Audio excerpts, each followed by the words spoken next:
नमस्कार दोस्तों, एक बार फिर से स्वागत है आपके अपने आर के यादव सर चैनल पर। कल का जो क्लास मैंने पोस्टपोन कर दिया था, उस क्लास का बचा हुआ शेष क्वेश्चन मैं इस वीडियो के माध्यम से आप लोगों को प्रोवाइड करने वाला हूं। तो कल का जो क्वेश्चन बचा हुआ था, उस क्वेश्चन को सबसे पहले देख लेते हैं। किस संख्या को 6, 14, 18 तथा 38 प्रत्येक में यदि जोड़ दिया जाए तो वो समानुपातिक हो जाती है। तो उसका जो विकल्प है वो विकल्प लीजिए। ए 1 होगा, बी का 2 होगा और सी का विकल्प 3 होगा और डी का विकल्प क्या होगा, 4 होगा। मतलब 1, 2, 3 वो 4 इसके विकल्प हैं। ठीक है, अब क्या करेंगे आप 6, 14, 18 और क्या है 38, ये होंगे आपकी 4 संख्या। इन सभी में मैं कुछ संख्या बोला था जोड़ने को, हाँ, तो मैं ए जोड़ देता हूँ। 6 प्लस ए हो जाएगा, 14 प्लस कितना हो जाएगा, ए हो जाएगा। 18 प्लस कितना हो जाएगा, ए हो जाएगा। 38 प्लस कितना हो जाएगा, ए हो जाएगा। ये 4 संख्याएं हो गई। अभी ध्यान रखिएगा, समानुपातिक होने का मतलब क्या, वाह्य पदों का गुणनफल और वाह्य पदों का गुणनफल बराबर होता है मध्य पदों का गुणनफल। ठीक है, आप क्या करेंगे, वाह्य पदों का गुणनफल करेंगे। ठीक है, आप बराबर करेंगे। कैसे बराबर करेंगे, ये दोनों चीज़ें बराबर होंगी। कौन कौन सी चीज़ें बराबर होंगी, वाह्य पदों का गुणनफल और मध्य पदों का गुणनफल। समानुपातिक चिन्ह होगा तो बराबर होगा। आप ध्यान से देखिएगा, 6 का गुणा हम किस में करेंगे, 38 में। 6 8 48 को 8, 4 बचा, 6 18, 18 और 4 22 हो गया। फिर 6 का मल्टीपल करेंगे ए में तो 6a हो जाएगा। अब प्लस ए का मल्टीपल 38 में करेंगे तो क्या होगा, 38a हो जाएगा। और ए का ए में करेंगे तो क्या हो जाएगा, प्लस a स्क्वायर हो जाएगा। अब बराबर होगा क्योंकि इन दोनों का गुणा होगा। तो 14 और 18 का गुणा करेंगे, 18 चौक कितना होगा, 72 का 2, कैरी कितना 7, 18 कम 18, 18 और 7 कितना 25। चीज़ क्लियर समझ में आ रही है, 25 होगा। इसके बाद 14 का ए में करेंगे तो प्लस 14a हो जाएगा। ठीक है, अब प्लस ए का 18 में करेंगे तो 18a हो जाएगा। अब प्लस ए का ए में करेंगे तो a स्क्वायर हो जाएगा। तो आपको मालूम है, जब चीज़ बराबर हो जाती है तो इधर की संख्या है उधर की संख्या है एक दूसरे से क्या करते हैं, कंपेयर करते हैं। तो देखिए ये है a स्क्वायर, ये भी a स्क्वायर है, तो ये क्या हो जाएंगे, कट जाएंगे, क्योंकि पक्षांतर होगा तो कट जाएगा, बिल्कुल कटेगा।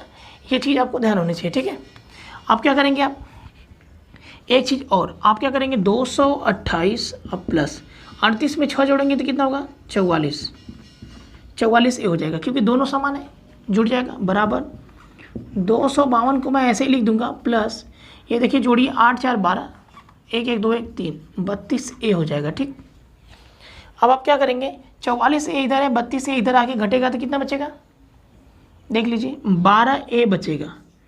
अब बराबर 252 में से 228 घटेगा तो 12 में से 8 गया 4 और कितना बचा, 24 में से 22 गया 2, तो 12a बराबर कितना हुआ 24। तो a बराबर कितना हुआ 12 दूना के 24, 2।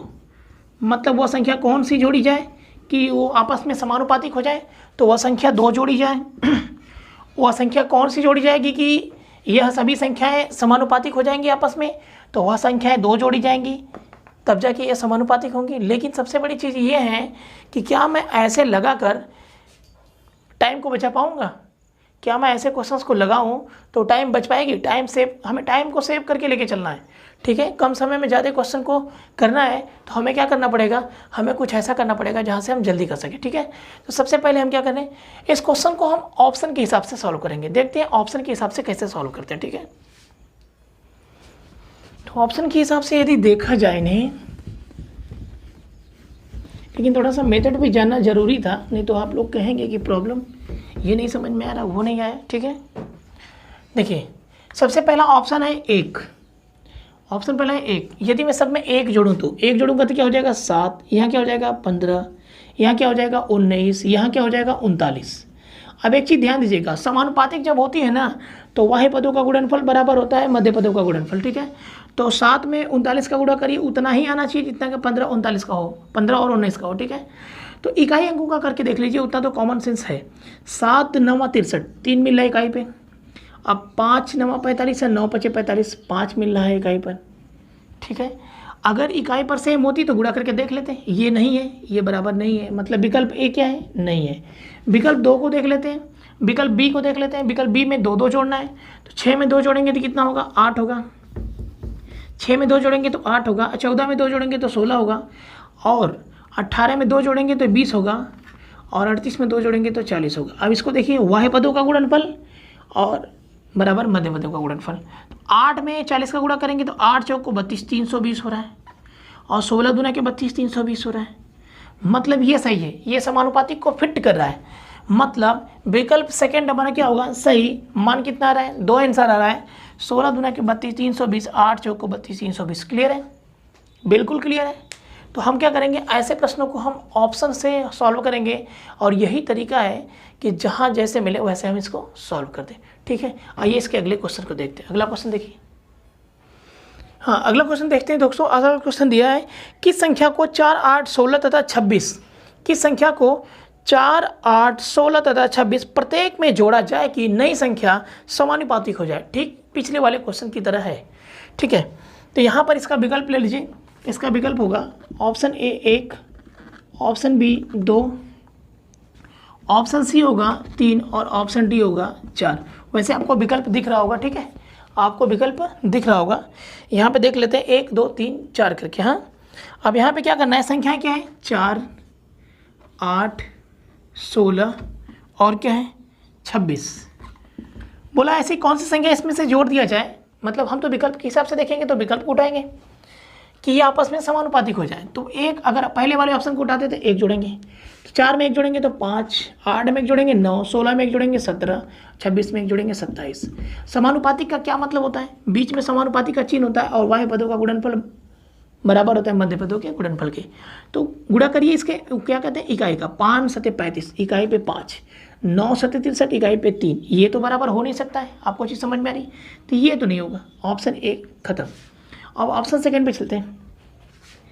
2 जोड़ना है तो 4 2 कितना 6, 8 2 कितना 10, 16 2 कितना 18, और 26 2 कितना 28। चीज़ क्लियर है।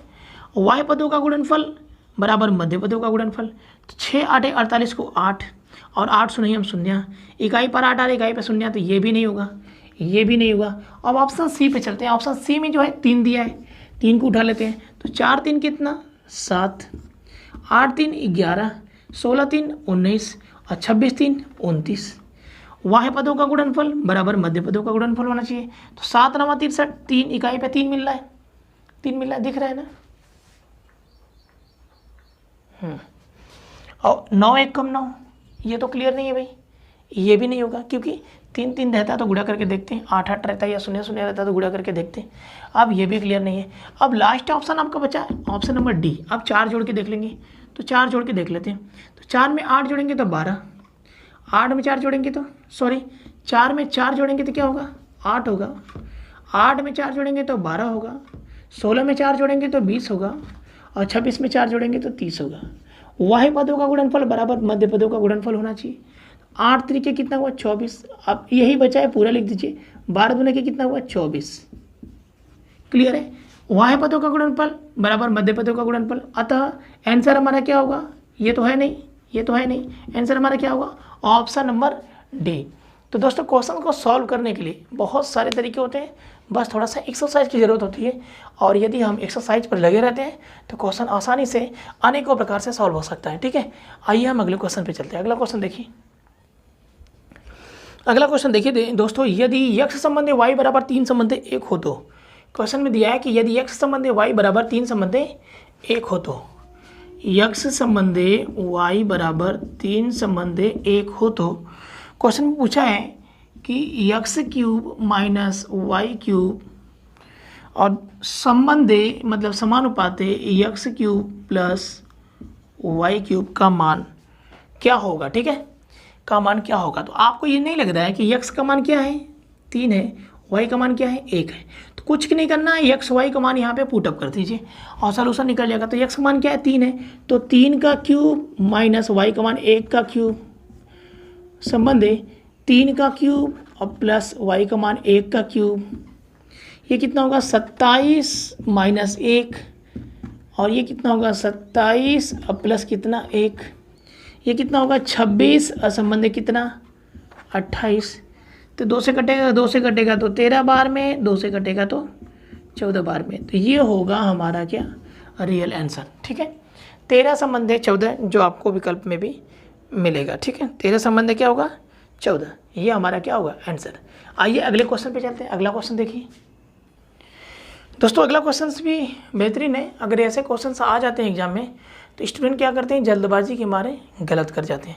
वो कहते हैं कि हाँ बहुत खुश हो जाते हैं, बोलते हैं मुझे ये तो क्वेश्चन आसानी से आ रहा है, लेकिन वो गलत कर जाते हैं। क्वेश्चन में क्या दिया है कि 2 पर घाते 1.5 संबंध है 2 पर घाते 0.5, अनुपात किसके बराबर है, अनुपात किसके बराबर है। तो विकल्प आपको दिख रहा होगा, ठीक है, विकल्प आप देखिए, विकल्प में से आप छाटिएगा। आइए देखते हैं हम इसको हम कैसे कैसे कर सकते हैं। हम इसको ये लिख सकते हैं कि नहीं, जब संख्याएं संबंध में होती है, अनुपात में होती है, तो बटे में लिख सकते हैं। तो 2 पे घाते 1.5 और बटा के 2 पे घाते 0.5। 0.5 का मतलब आधा, 1.5 का मतलब 1.5। ठीक है, तो एक चीज़ आप सुने होंगे कि जब आधार, देखिए यहाँ पर आधार समान है ना, आधार समान है, घातांक में डिफरेंट है। तो जब आधार समान होता है और घातांक भिन्न भिन्न होता है, तो उस समय जो इनका गुणा होता है तो a पे घाते m प्लस n, घातांक जुड़ जाती है। एक तो ये आपका फंडा हो गया। दूसरा ये होता है जब आधार समान होता है और वह घातांक भिन्न भिन्न होता है। ठीक है, आधार समान होते हैं बट घातांक क्या होते हैं, भिन्न भिन्न होते हैं। वह आपस में क्या होते हैं, डिवाइड होते हैं। भाग देने की जब बारी आ जाती है तो क्या होता है, आपस में क्या होता है, घटाव हो जाता है। ये फंडा, तो हमारा ये रूल काम करेगा। ठीक है, इस रूल के बिना हम काम नहीं कर सकते। तो ये क्या होगा, 2 पे घाते 1.5 है और 2 पे घाते आधा, मतलब 2 तो आप लिखेंगे ही रूल के हिसाब से, लेकिन 1.5 में से आधा जाएगा तो 1 बचेगा। लेकिन आपको मालूम है जब संख्या कुछ भी नीचे नहीं होती तो 1 बचेगा, और इसे हम लिख सकते हैं क्या, 2 संबंध है क्या 1, और यही हमारा क्या होगा आंसर होगा। बिल्कुल समझ में आया होगा। यदि समझ में ना आया हो तो कमेंट करके बताया करो दोस्तों। लेकिन आप लोग वीडियो को शेयर नहीं कर रहे हैं, अधिक से अधिक लोगों में शेयर कीजिए। अभी तो मैंने स्टार्ट किया है, अभी तो बहुत सारा चैप्टर्स बाकी है, बहुत सारे पार्ट्स बाकी है, रीजनिंग बाकी है, मैथ बाकी है। यदि मैंने स्टार्ट किया तो आप ख़त्म कर दूंगा। ठीक है, पूरी तरीके से ख़त्म करूंगा। यहाँ तक कि मैं हिंदी का भी क्लास लेने का प्रयास कर रहा हूँ कि हिंदी भी थोड़ा सा मैं मैनेज कर लूँ आप लोगों का। ठीक है, मैनेज नहीं, अच्छे से मैनेज कर लूँगा। जो पार्ट मुझे व्याकरण से वो मैं कवर कर लूँगा। आइए आगे देखते हैं, अगला क्वेश्चन देखते हैं। नेक्स्ट क्वेश्चन में दिया है दोस्तों, यदि एक धनराशि को a संबंधे b संबंधे c, या फिर एक धनराशि को a b c में इस प्रकार विभाजित किया जाए कि a का हिस्सा b से दुगना, a का हिस्सा क्या, b से दुगना, a का हिस्सा जो है b से क्या दुगना, मतलब 2 गुना को हम लिखते हैं 2 संबंधे 1। क्लियर है, 3 गुना को लिखेंगे 3 संबंधे 1, 10 गुना को लिखेंगे 10 संबंधे 1। ये चीज़ क्लियर होनी चाहिए। ठीक है, और b का हिस्सा c के हिस्से से 4 गुना है, और b का हिस्सा जो है c के हिस्से से क्या है 4 गुना है, तो 4 संबंधे 1 होगा।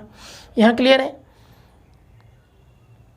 तो a b c का अनुपात ज्ञात करो। a b c का अनुपात ज्ञात करने को बोला है तो हम क्या लिखेंगे, a संबंधे b संबंधे c। a b का क्या है 2 1, तो 2 1, b c का क्या है 4 1, तो क्या रखेंगे 4 1। तीनों का अनुपात हमें चाहिए, तो यहाँ पर क्या भरपाई करने वाला है 1, यहाँ पे क्या भरपाई करने वाला है 4। 4 दूना के कितना 8, 4 एकम 4 और 1 एकम 1, तो यही होगा a b c का रियल अनुपात, और यही होगा इस क्वेश्चन का आंसर। चलते हैं अगले क्वेश्चन पे। आइए बढ़ते हैं अगले क्वेश्चन पे।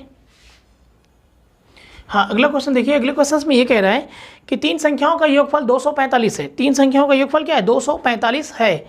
यदि पहली और दूसरी संख्या का अनुपात, यदि पहली और दूसरी संख्या का अनुपात 2 संबंधे 3 है, तथा दूसरी और तीसरी संख्या का अनुपात 5 संबंधे 8 है, तो दूसरी संख्या ज्ञात करो। ठीक है, तो सबसे पहले हमें क्या करना पड़ेगा, इनका रियल अनुपात निकालना पड़ेगा। बोला है पहली जो है दूसरी संख्या का क्या है अनुपात, इसका 2 संबंधे 3 अनुपात है।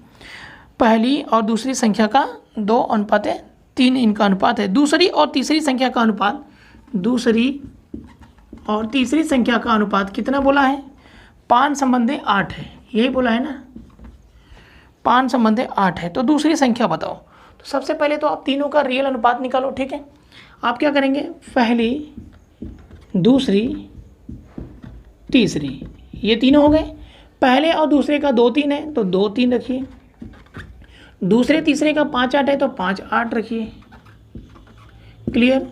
यहाँ पर होगा आपका 3 और यहाँ पर होगा आपका क्या 5। पूरा क्लियर कर लीजिएगा, ये चीज़ें नहीं ध्यान से उतरना चाहिए, ठीक है। 5 दूना के कितना 10, 5 3 कितना 15 और 8 3 के कितना 24। तो ये किसी एक संख्या से तो कटने वाला है नहीं। अब आप क्या करेंगे, जो 245 रुपये तीनों में बांटे गए हैं, नहीं बोला है, सॉरी, 3 संख्याओं का योगफल दिया है, 3 संख्याओं का योगफल दिया है, तो 3 संख्याओं का योगफल का जो रियल अनुपात है यही है। तीनों संख्या के योगफल जो 245 रुपये हैं, जो 245 है ना, सॉरी 245 रुपये ने 245 है, तो तीनों संख्याओं का योगफल है वो 245 बता रहा है। तो 245 को इन 3 अनुपात में डिवाइड किया गया, ठीक है, इन 3 अनुपात में डिवाइड किया गया। तो हम क्या कर सकते हैं, इन अनुपातों के योग के बराबर हम 245 को लिख सकते हैं। तो क्या होगा 20 10 30 40 40 49, 49 अनुपाते बराबर कितना 245, ठीक है। तो एक अनुपात बराबर होगा 49 5 245, एक अनुपात बराबर 5 हो जाएगा, 49 जाके डिवाइड कर देगा। बोला है दूसरी संख्या बताओ तो दूसरी संख्या का अनुपात क्या है, दूसरी संख्या बताओ तो दूसरी संख्या का अनुपात क्या है।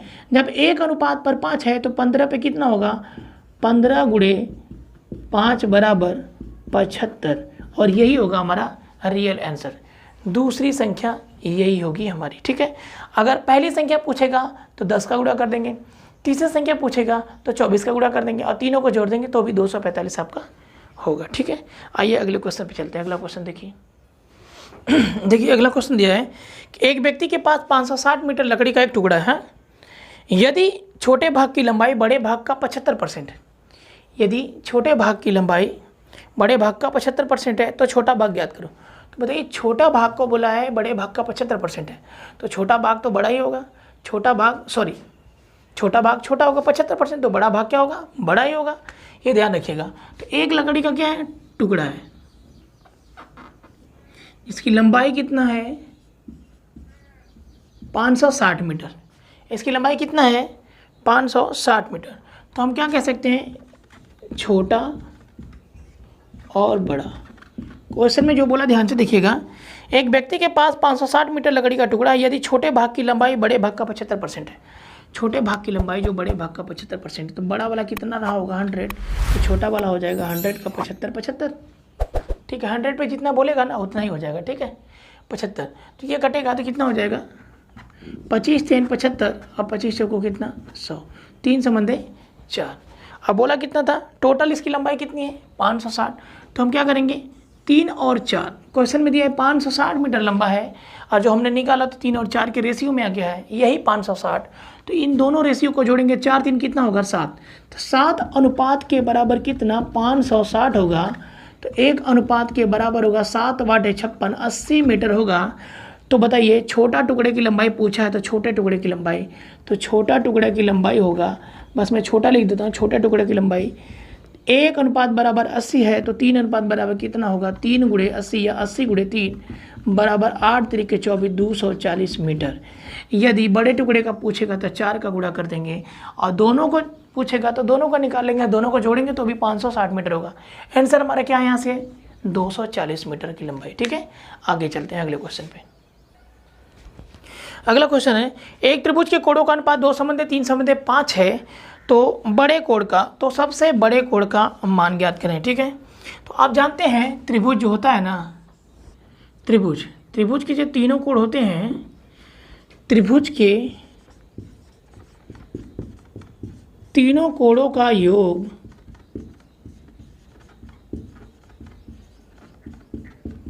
बस एक ही चीज होता है, उसका नाम क्या है 180 अंश। त्रिभुज के तीनों कोणों का योग होता है 180 अंश।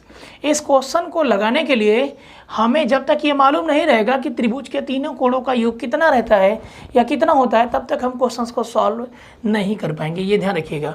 वो तो देने को दे दिया 2 3 5 इसका अनुपात है, ठीक है।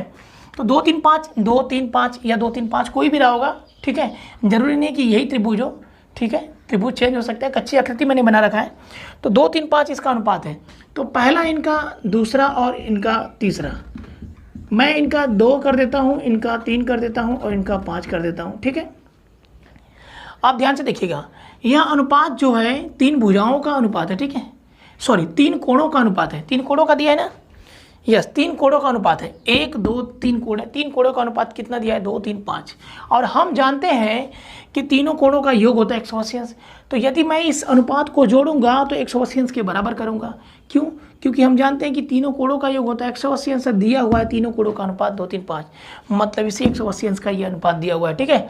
हम क्या करेंगे? 2 3 5 5 5 10, 10 अनुपात के बराबर 180 अंश, 180 डिग्री। तो 1 अनुपात के बराबर 0 से 0 खत्म, तो 18 डिग्री, ठीक है। पूछा है त्रिभुज का सबसे बड़े कोण का मान बताओ। तो त्रिभुज का सबसे बड़ा अनुपात कौन सा दिख रहा है? तीसरा दिख रहा है। तो इसी तीसरे का गुणा कर देंगे, मतलब 18 डिग्री इंटू 5, अब बराबर कितना हो जाएगा? 90 डिग्री। त्रिभुज के सबसे बड़े कोण का मान होगा 90 अंश, और यही हमारा क्या होगा? आंसर होगा। आइए अगले क्वेश्चन पे चलते हैं। दोस्तों रेशियो प्रोपोर्शन का आज का लास्ट क्वेश्चन बहुत ही बेहतरीन है, ध्यान से देखिएगा इस क्वेश्चन को। बढ़िया क्वेश्चन है, इसको बढ़िया से देखिए। बोला है कि 1250 रुपये की राशि को ABC में इस प्रकार विभाजित करो कि A को B का 2/3। अब एक बात बताइए, A को B का 2/9 है। तो जानते हैं क्या है? मल्टीपल होता है का A को मिलेगा किसका? B का 2/9। तो ध्यान से देखिएगा, ये बराबर होगा B आएगा बटा में, तो यहाँ से खत्म। तो A का 2 और B का 9। तो हम क्या कर सकते हैं? डायरेक्ट लिखेंगे A संबंधे B का जो होगा 2 संबंधे 9 होगा। क्लियर है चीज़? फिर बोला है C को A का 3/4, C को A का क्या? 3/4, ये भी क्लियर है। तो क्या दिया है इसमें? पूछा है कि C का भाग होगा। तो सबसे पहले तो आप तीनों का रियल अनुपात निकालो, और जो अनुपात आएगा वह 1250 रुपया का ही अनुपात होगा। 1250 रुपये का ही अनुपात होगा, ये ध्यान रखिएगा। हम क्या करेंगे? सबसे पहले लिख लेते हैं AB, A संबंधे B। अब यहाँ ध्यान रखिएगा A कॉमन है, B नहीं। तो 2 संबंधे 9 मैं इसका लिख लेता हूँ। अब ध्यान से देखिएगा, A कॉमन है तो A कॉमन रहेगा, C को आप इधर कर दीजिए, गलती मत करिएगा। तो क्या होगा? A का मान यहाँ से क्या है? 4, तो A का मान 4 रखिए, और C का मान क्या है? 3, तो C का मान 3 रखिए। यहाँ पर क्या होगा? 2, और यहाँ पर क्या होगा? 4। आप इसको मल्टीपल कर लीजिए। 3 दूना के 6, 4 दूना के 8, और 9 चौको कितना? 36। तो ये कटेगा, कटेगा ही। 2 3 कितना? 6, 2 चौको कितना? 8, और 2 से काटेंगे तो 18 बार में कटेगा। 3 4 और 8 आ रहा है इसका अनुपात, ठीक है। तो इसमें क्या बोला है कि अब तो ये अनुपात आ गया आपका। बोला है कि C का हिस्सा बताइए। अब एक बात बताइए, जो 1250 रुपये की राशि है ना, उसी का ये रियल अनुपात है, ये ध्यान रखिएगा। हम क्या करेंगे? इस रियल अनुपात को जोड़कर 1250 रुपये की राशि के बराबर कर देंगे, और जो कैलकुलेशन करने के बाद आएगा, इसके बाद जो पूछा है हम वो निकालेंगे। तो हम क्या करेंगे? 3 4 7 और 18 कितना होगा? 25। तो मैं यहाँ लिख देता हूँ, कोई दिक्कत? 25 अनुपात के बराबर, 25 अनुपात के बराबर टोटल 1250 रुपये की राशि है। तो 1 अनुपात के बराबर क्या होगा? 25 में 5 का गुणा करेंगे, मतलब 25 इससे भाग करेंगे, तो ये 5 बार में कटेगा और 0 उतर के 50 हो जाएगा। तो 1 अनुपात के बराबर कितना हो गया? 50 हो गया। पूछा क्या था? C का हिस्सा, C का भाग, C के मैटर के बारे में पूछा। तो आप बताया सर ये C का अनुपात कितना है? 3। तो बस 50 × 3 कर दो आप, ये हो जाएगा 150। आंसर C का हिस्सा कितना होगा? 150। यदि आपसे पूछेगा A का हिस्सा बताइए, तो 4 × 50 कर देंगे। यदि आपसे पूछेगा B का हिस्सा बताइए, तो 4 × 18 या 18 × 4 कर देंगे। और आप चेक करना चाहेंगे तो तीनों का निकाल के तीनों को जोड़ देंगे, तो 1250 हमारा आंसर होगा। तो दोस्तों ये रहा बचा हुआ शेष क्वेश्चंस रेशियो प्रोपोर्शन का, जो मैंने पार्ट 4 में कंप्लीट कर दिया है। अब पार्ट 5 के लिए मिलते हैं कल, तब तक के लिए जय हिंद जय भारत दोस्तों।